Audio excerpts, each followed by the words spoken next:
सुंदरबन नाम के जंगल में बहुत सारे पक्षी रहते थे। उसी जंगल में एक टूनी चिड़िया भी रहती थी।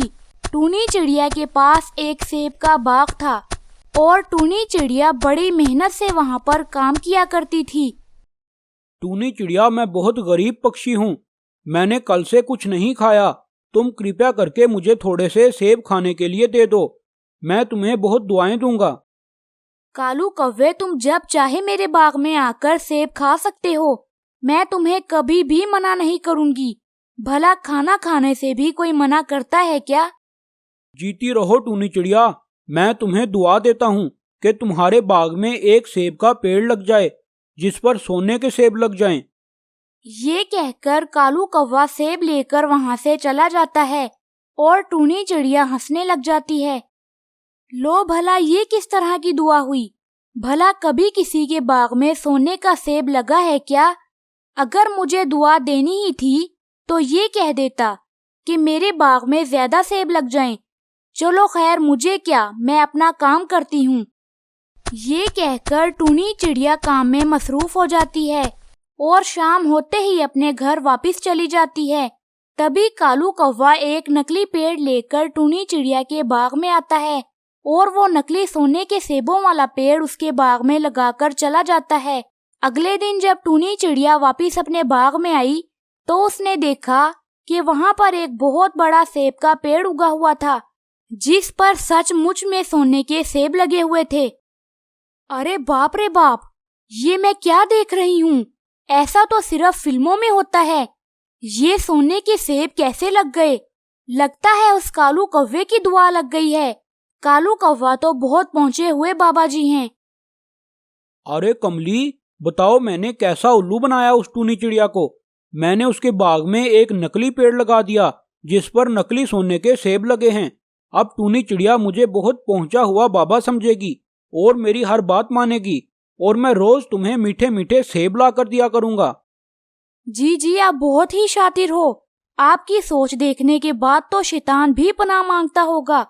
पर मुझे क्या, मुझे तो रोज मीठे मीठे सेब खाने हैं। आप जैसे मर्जी लेकर आया करें। टूनी चिड़िया अपने बाग में बैठी हुई थी। तभी कालू कौवा वहाँ पर आ जाता है। अरे बाबा जी, आप आ गए? आप कहाँ थे? मैं तो सुबह से आपका इंतजार कर रही हूँ।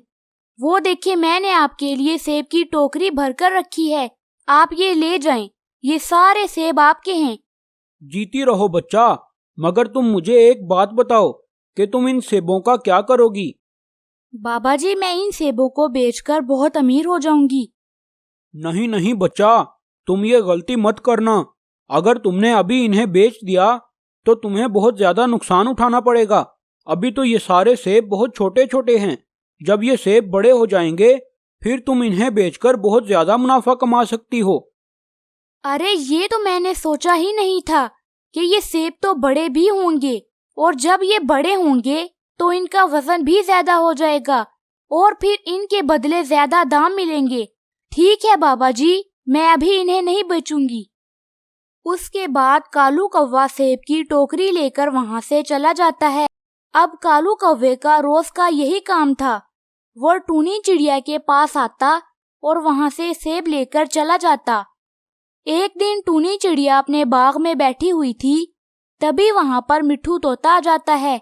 मिट्ठू तोता एक सुनार था। आइए आइए मिट्ठू भैया, आपका स्वागत है। बताइए मैं आपकी क्या सेवा कर सकती हूँ? टूनी चिड़िया, मैं तो यहाँ सेब खाने आया था, मगर मैं ये क्या देख रहा हूँ? ये तो सोने के सेब लगे हैं। जी जी मिट्ठू भैया, मुझे एक बाबा जी ने दुआ दी थी, तभी मेरे बाग में ये सोने के सेब लग गए। अब मैं बहुत अमीर हो चुकी हूँ। जब ये सेब बड़े हो जाएंगे तो मैं इन्हें बेचकर बहुत ज्यादा मुनाफा कमाऊंगी। अरे वाह वाह टूनी चिड़िया, तुम्हारी तो किस्मत बहुत अच्छी है। क्या मैं इन सेबों को जाकर देख लूं कि ये कितने कैरेट गोल्ड है? जी जी मिट्ठू भैया, आप जाएं और जाकर तसल्ली से देखें।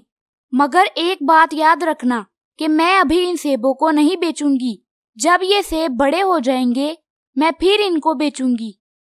तभी मिट्ठू तोता उस पेड़ के ऊपर जाकर बैठ जाता है और उस सेब को बहुत गौर से देखने लगता है और थोड़ी देर बाद वापिस आ जाता है। टूनी चिड़िया, अगर तुम ये सेब बेचना नहीं चाहती तो सुन लो कि मैं भी ये सेब खरीदना नहीं चाहता, क्योंकि ये सेब तो प्लास्टिक के बने हैं। अरे नहीं नहीं, ऐसा कैसे हो सकता है? ये सेब तो असली सोने के हैं। देखें ये कितने चमकदार हैं। अरे मूर्ख टूनी चिड़िया, ये सारे सेब नकली हैं। लगता है किसी ने तुम्हें उल्लू बनाया है।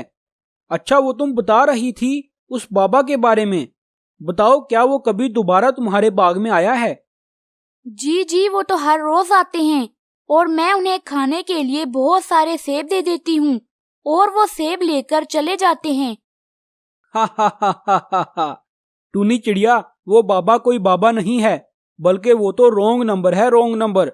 उसने तुम्हें उल्लू बनाया है ताकि वो रोज तुमसे सेब खा सके। तुम भी कितनी मासूम हो, तुम्हें बेवकूफ बनाना बहुत आसान है।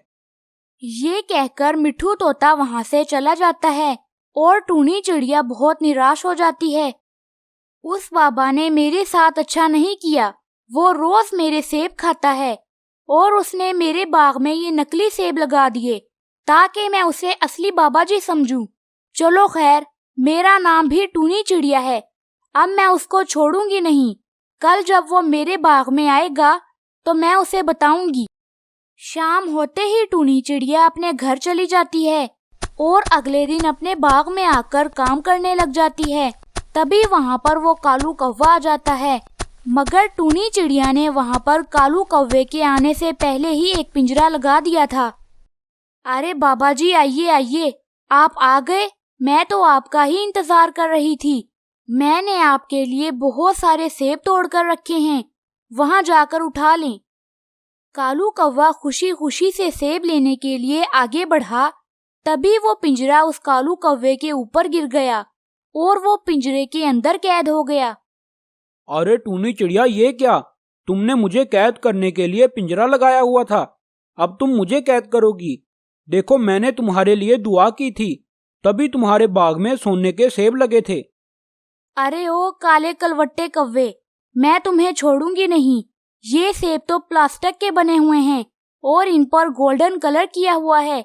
अब मैं तुम्हें उस वक्त तक कैद रखूंगी जब तक तुम मेरे सारे सेबों के पैसे नहीं दे देते।